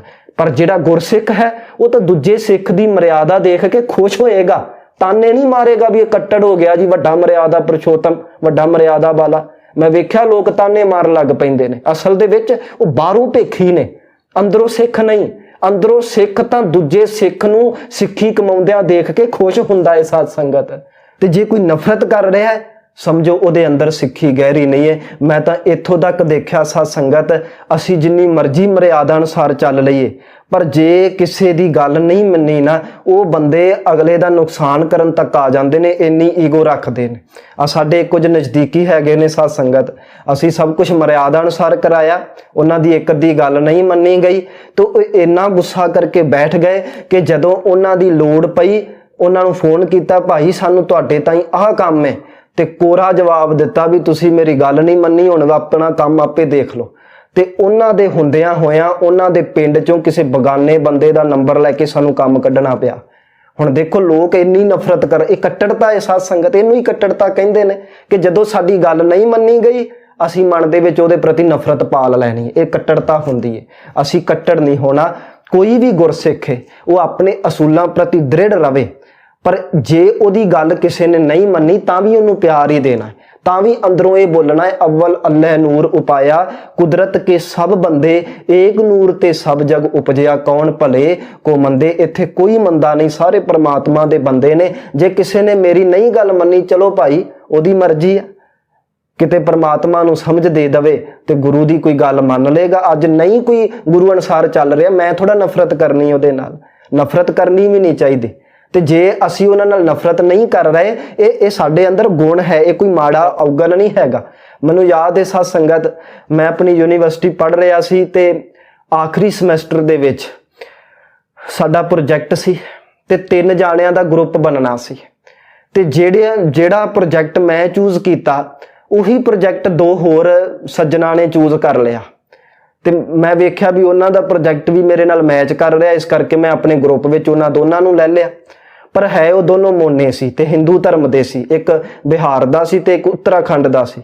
ਅਸੀਂ ਤਿੰਨਾਂ ਨੇ ਗਰੁੱਪ ਬਣਾ ਲਿਆ ਤੇ ਇਸ ਤਰ੍ਹਾਂ ਅਸੀਂ ਕਾਫੀ ਇਕੱਠੇ ਵਿਚਰਦੇ ਰਹੇ ਆਖਰੀ ਸਮੈਸਟਰ ਦੇ ਵਿੱਚ। ਤੇ ਇੱਕ ਸੱਜਣ ਨੇ ਮੈਨੂੰ ਆ ਕੇ ਸਵਾਲ ਕਰ ਲਿਆ, ਕਹਿਣ ਲੱਗੇ ਭਾਈ ਸਾਹਿਬ ਜੀ ਤੁਸੀਂ ਕੇਸਾ ਧਾਰੀ, ਤੁਸੀਂ ਅੰਮ੍ਰਿਤ ਧਾਰੀ ਤੇ ਤੁਸੀਂ ਆ ਮੋਨੇ ਬੰਦਿਆਂ ਨਾਲ ਫਿਰ ਰਹੇ ਹੋ। ਤੇ ਮੈਂ ਉਹਨਾਂ ਨੂੰ ਬੇਨਤੀ ਕੀਤੀ, ਭਰਾਵਾ ਵੀ ਜੇ ਇਹ ਮੋਨੇ ਨੇ ਕੀ ਰੱਬ ਦੇ ਬੰਦੇ ਨਹੀਂ? ਹਾਂ, ਜੇ ਇਹ ਮੈਨੂੰ ਕਹਿਣਗੇ ਵੀ ਮੈਂ ਵੀ ਕੇਸ ਕਟਾ ਲਵਾਂ, ਉੱਥੇ ਮੈਂ ਉਹ ਕੁਝ ਨਹੀਂ ਕਰੂੰਗਾ। ਮੈਂ ਕਹੂੰਗਾ ਭਰਾਵਾ ਮੈਂ ਆਪਣੇ ਗੁਰੂ ਦੇ ਅਸੂਲਾਂ ਤੋਂ ਪਾਸੇ ਨਹੀਂ ਹਟ ਸਕਦਾ, ਮੈਂ ਆਪਣੇ ਗੁਰੂ ਅਨੁਸਾਰ ਚੱਲਾਂਗਾ। ਪਰ ਜੇ ਇਹ ਗੱਲ ਉਹ ਨਹੀਂ ਮੰਨਣ ਨੂੰ ਤਿਆਰ ਤਾਂ ਮੈਂ ਧੱਕਾ ਥੋੜਾ ਕਰਨਾ ਵੀ ਤੁਸੀਂ ਕੇਸ ਰੱਖੋ ਤਾਂ ਹੀ ਮੈਂ ਤੁਹਾਡੇ ਨਾਲ ਚੱਲਣਾ, ਮੈਂ ਤਾਂ ਫਿਰ ਵੀ ਉਹਦੇ ਨਾਲ ਵਿਚਰਾਂਗਾ। ਇਸ ਕਰਕੇ ਸਾਧ ਸੰਗਤ, ਸਾਡੇ ਪਰਿਵਾਰ ਦੇ ਵਿੱਚ, ਸਾਡੇ ਰਿਸ਼ਤੇਦਾਰਾਂ ਦੇ ਵਿੱਚ ਕਈ ਸੱਜਣ ਹੋਣਗੇ ਜਿਹੜੇ ਮਰਿਆਦਾ ਅਨੁਸਾਰ ਨਹੀਂ ਚੱਲ ਪਾਉਂਦੇ ਤੇ ਇਹ ਨਹੀਂ ਵੀ ਅਸੀਂ ਉਹਨਾਂ ਨੂੰ ਨਫ਼ਰਤ ਕਰਨ ਲੱਗ ਪੈਣੀ ਆ। ਜੇ ਅਸੀਂ ਦ੍ਰਿੜ ਹਾਂ, ਸੱਚੇ ਸਿੱਖ ਹਾਂ, ਅਸੀਂ ਕਦੀ ਕਿਸੇ ਨਾਲ ਨਫ਼ਰਤ ਨਹੀਂ ਕਰਾਂਗੇ। ਭਾਵੇਂ ਕੋਈ ਗੁਰੂ ਸਿੱਖਿਆ ਤੋਂ ਬਾਹਰ ਵੀ ਹੈ, ਅਸੀਂ ਉਹਨੂੰ ਪਿਆਰ ਨਾਲ ਤਾਂ ਸਮਝਾ ਸਕਦੇ ਹਾਂ, ਪਰ ਉਹਦੇ ਨਾਲ ਨਫ਼ਰਤ ਨਹੀਂ ਕਰਨੀ। ਇਹ ਨਹੀਂ ਵੀ ਉਹਦੇ ਨਾਲ ਵਰਤਾਰੇ ਬੰਦ ਕਰ ਲੈਣੇ ਨੇ, ਤਾਂ ਵੀ ਉਹਦੇ ਨਾਲ ਪਿਆਰ ਦੇ ਨਾਲ ਹੀ ਵਿਚਰਾਂਗੇ। ਤੋ ਇਸ ਕਰਕੇ ਅਸੀਂ ਦ੍ਰਿੜ ਰਹਿਣਾ ਹੈ। ਤੇ ਇੱਕ ਇਹ ਵੀ ਬੇਨਤੀ ਕਰਦੇ ਹਾਂ, ਜੇ ਰਿਸ਼ਤੇਦਾਰਾਂ ਦੇ ਵਿੱਚ ਕੋਈ ਗੁਰੂ ਅਨੁਸਾਰ ਨਹੀਂ ਚੱਲ ਰਿਹਾ, ਉਹਦੇ ਕਰਕੇ ਸਾਡੇ ਤੇ ਸਵਾਲ ਨਹੀਂ ਉੱਠ ਸਕਦਾ। ਮੈਂ ਦੇਖਿਆ ਸਾਧ ਸੰਗਤ ਕਿ ਸਾਡੀ ਰਿਸ਼ਤੇਦਾਰੀ ਦੇ ਵਿੱਚੋਂ ਜੇ ਕੋਈ ਬੰਦਾ ਗੁਰੂ ਅਨੁਸਾਰ ਨਹੀਂ, ਉਹਨੂੰ ਹਥਿਆਰ ਬਣਾ ਕੇ ਲੋਕੀ ਕਿਸੇ ਦੂਜੇ ਬੰਦੇ ਦੇ ਕਿਰਦਾਰ ਤੇ ਸਵਾਲ ਉਠਾ ਲੈਂਦੇ। ਮੈਂ ਛੋਟੀ ਜੀ ਉਦਾਹਰਨ ਲਵਾਂ, ਸਾਡੇ ਪਿੰਡ ਦੇ ਵਿੱਚ ਇੱਕ ਪ੍ਰਚਾਰਕ ਵੀਰ ਨੇ ਜੀ, ਕਥਾ ਕਰਦੇ ਨੇ, ਬੰਗਲਾ ਸਾਹਿਬ ਤੋਂ ਵੀ ਕਥਾ ਕਰ ਲੈਂਦੇ ਨੇ, ਚੜ੍ਹਦੀ ਕਲਾ ਟਾਈਮ TV ਤੇ ਕਈ ਵਾਰ ਆਉਂਦੀ ਉਹਨਾਂ ਦੀ ਕਥਾ। ਤੇ ਅਕਸਰ ਉਹ ਕਰਮਕਾਂਡਾਂ ਦੇ ਖਿਲਾਫ ਬੋਲਦੇ ਨੇ। ਜੇ ਕੋਈ ਬੰਦਾ ਸ਼ੇਖ ਫਤਿਹ ਵਰਗੇ ਥਾਵਾਂ ਤੇ ਖੀਰਾਂ ਲੈ ਕੇ ਜਾਂਦਾ, ਅਕਸਰ ਬੋਲ ਦਿੰਦੇ ਨੇ। ਤੇ ਸਾਡੇ ਇੱਕ ਪਿੰਡ ਦੇ ਵਿੱਚ ਇੱਕ ਬੰਦਾ ਹੈ, ਉਹ ਅਕਸਰ ਉਹਨੂੰ ਤਾਨੇ ਮਾਰਦਾ ਵੀ ਤੇਰੇ ਘਰ ਦੇ ਆਪ ਤਾਂ ਉੱਥੇ ਖੀਰਾਂ ਲੈ ਕੇ ਤੁਰੇ ਫਿਰਦੇ ਨੇ, ਤੂੰ ਸਾਨੂੰ ਕੀ ਸਮਝਾਉਣਾ ਫਿਰਦਾ, ਵੱਡਾ ਬਣਿਆ ਪ੍ਰਚਾਰਕ। ਹੁਣ ਉਸ ਵੀਰ ਆਪ ਪੂਰਾ ਆਪਣੇ ਸਿਧਾਂਤਾਂ ਪ੍ਰਤੀ ਦ੍ਰਿੜ ਹੈ, ਪਰ ਹੁਣ ਉਹਦੇ ਘਰ ਦੇ ਉਹਦੀ ਗੱਲ ਨਹੀਂ ਮੰਨਦੇ ਤੇ ਉਸ ਵੀਰ ਦਾ ਕੀ ਕਸੂਰ? ਤੇ ਇੱਥੋਂ ਦੇ ਲੋਕ ਉਹਨੂੰ ਤਾਨੇ ਮਾਰ ਦਿੰਦੇ ਵੀ ਵੱਡਾ ਪ੍ਰਚਾਰਕ ਬਣਿਆ, ਆਪਦੇ ਘਰ ਦੇ ਤਾਂ ਚੱਲਦੇ ਨੇ। ਤੇ ਮੈਂ ਬੇਨਤੀ ਕਰਾਂ ਸਾਧ ਸੰਗਤ, ਜਿਹੜਾ ਬੰਦਾ ਕਿਸੇ ਦੇ ਜੀਵਨ ਕਰਕੇ ਕਿਸੇ ਦੂਸਰੇ ਬੰਦੇ ਦੇ ਕਿਰਦਾਰ ਤੇ ਸਵਾਲ ਉਠਾ ਰਿਹਾ ਨਾ, ਸਮਝੋ ਉਹਨੂੰ ਧਰਮ ਦੀ ਥੋੜੀ ਜਿਹੀ ਵੀ ਸਮਝ ਨਹੀਂ। ਕਿਉਂਕਿ ਜਿਹਨੂੰ ਧਰਮ ਦੀ ਥੋੜੀ ਜਿਹੀ ਵੀ ਸਮਝ ਹੋਵੇਗੀ ਨਾ, ਉਹ ਇੱਕ ਗੱਲ ਚੰਗੀ ਤਰ੍ਹਾਂ ਸਮਝ ਜਾਵੇਗਾ ਕਿ ਧਰਮ ਦੀ ਦੁਨੀਆ ਵਿੱਚ ਬੰਦਾ ਸਿਰਫ ਆਪਣੇ ਕਿਰਦਾਰ ਪ੍ਰਤੀ ਜਵਾਬਦੇਹ ਹੈ, ਉਹਦਾ ਨਾਲ ਦਾ ਕੀ ਕਰ ਰਿਹਾ ਉਹਦੇ ਲਈ ਜਵਾਬਦੇਹ ਨਹੀਂ ਹੈਗਾ। ਕਿਉਂਕਿ ਜੋ ਗੱਲ ਉਹ ਬੰਦੇ ਖੁਦ ਨੂੰ ਪ੍ਰਮਾਤਮਾ ਨੇ ਸਮਝਾ ਦਿੱਤੀ, ਜ਼ਰੂਰੀ ਤਾਂ ਨਹੀਂ ਉਹ ਗੱਲ ਦੂਜੇ ਨੂੰ ਵੀ ਸਮਝ ਲੱਗਦੀ ਹੋਵੇ। ਹੁਣ ਇੱਕ ਮੈਂ ਬੇਨਤੀ ਕਰਾਂ ਸਾਧ ਸੰਗਤ, ਮੰਨ ਲਓ ਮੇਰੇ 'ਚ ਕੋਈ ਕਮੀ ਪੇਸ਼ੀ ਹੈ, ਇਹ ਜ਼ਰੂਰੀ ਤਾਂ ਨਹੀਂ ਵੀ ਉਹ ਕਮੀ ਮੇਰੇ ਪਿਤਾ 'ਚ ਵੀ ਹੋਵੇਗੀ, ਉਹ ਕਮੀ ਮੇਰੇ ਜੀਵਨ ਸਾਥੀ 'ਚ ਵੀ ਹੋਵੇਗੀ। ਜਿਹੜੀ ਗੱਲ ਮੇਰੇ ਨਾਲ ਦੇ ਨੂੰ ਸਮਝ ਲੱਗ ਗਈ, ਜ਼ਰੂਰੀ ਤਾਂ ਨਹੀਂ ਉਹ ਗੱਲ ਮੈਨੂੰ ਵੀ ਸਮਝ ਲੱਗੇਗੀ। ਹਰ ਬੰਦਾ ਆਪੋ ਆਪਣੇ ਕਿਰਦਾਰ ਪ੍ਰਤੀ ਜਵਾਬਦੇਹ ਹੈ। ਇੱਕ ਬੰਦੇ ਕਰਕੇ ਕਿਸੇ ਦੂਸਰੇ ਬੰਦੇ ਤੇ ਸਵਾਲ ਨਹੀਂ ਉਠਾ ਸਕਦੇ। ਮੰਨ ਲਓ ਹੁਣ ਗੁਰੂ ਰਾਮਦਾਸ ਜੀ ਦੀ ਉਦਾਹਰਨ ਲੈ ਲਈਏ। ਗੁਰੂ ਰਾਮਦਾਸ ਜੀ ਉਹ ਸ਼ਖਸੀਅਤ ਜਿਹੜੇ ਮਹਾਨ ਨੇ, ਇੱਕ ਵੀ ਐਬ ਨਹੀਂ ਉਹਨਾਂ ਦੇ ਵਿੱਚ। ਤੇ ਉਹਨਾਂ ਦਾ ਪੁੱਤਰ ਹੈ ਪ੍ਰਿਥੀ ਚੰਦ, ਤੇ ਪ੍ਰਿਥੀ ਚੰਦ ਉਹ ਜਿਹਦੇ ਵਿੱਚ ਪਤਾ ਨਹੀਂ ਕਿੰਨੇ ਐਬ, ਕਿੰਨੇ ਗੁਨਾਹ, ਇੰਨਾ ਕਿਰਦਾਰ ਨੀਵਾਂ ਕਿ ਆਪਣੇ ਭਰਾ ਨੂੰ ਮਰਾਉਣ ਤੱਕ ਆ ਗਿਆ। ਗੁਰੂ ਰਾਮਦਾਸ ਮਹਾਰਾਜ ਇੰਨੀ ਮਹਾਨ ਸ਼ਖਸੀਅਤ ਤੇ ਉਹਨਾਂ ਦਾ ਆਪਣਾ ਪੁੱਤਰ ਪ੍ਰਿਥੀ ਚੰਦ, ਉਹਦਾ ਇੰਨਾ ਕਿਰਦਾਰ ਨੀਵਾਂ। ਤੇ ਉਸ ਬੰਦੇ ਨੂੰ ਥੋੜੀ ਜਿਹੀ ਵੀ ਸਮਝ ਨਹੀਂ ਹੋਵੇਗੀ ਜਿਹੜਾ ਪ੍ਰਿਥੀ ਚੰਦ ਦੇ ਕਰਕੇ ਗੁਰੂ ਰਾਮਦਾਸ ਜੀ ਦੇ ਜੀਵਨ ਤੇ ਸਵਾਲ ਉਠਾ ਲਵੇ, ਜਿਹੜਾ ਪ੍ਰਿਥੀ ਚੰਦ ਕਰਕੇ ਉਹਨਾਂ ਦੇ ਭਰਾ ਗੁਰੂ ਅਰਜਨ ਦੇਵ ਜੀ ਤੇ ਸਵਾਲ ਉਠਾ ਦੇਵੇ।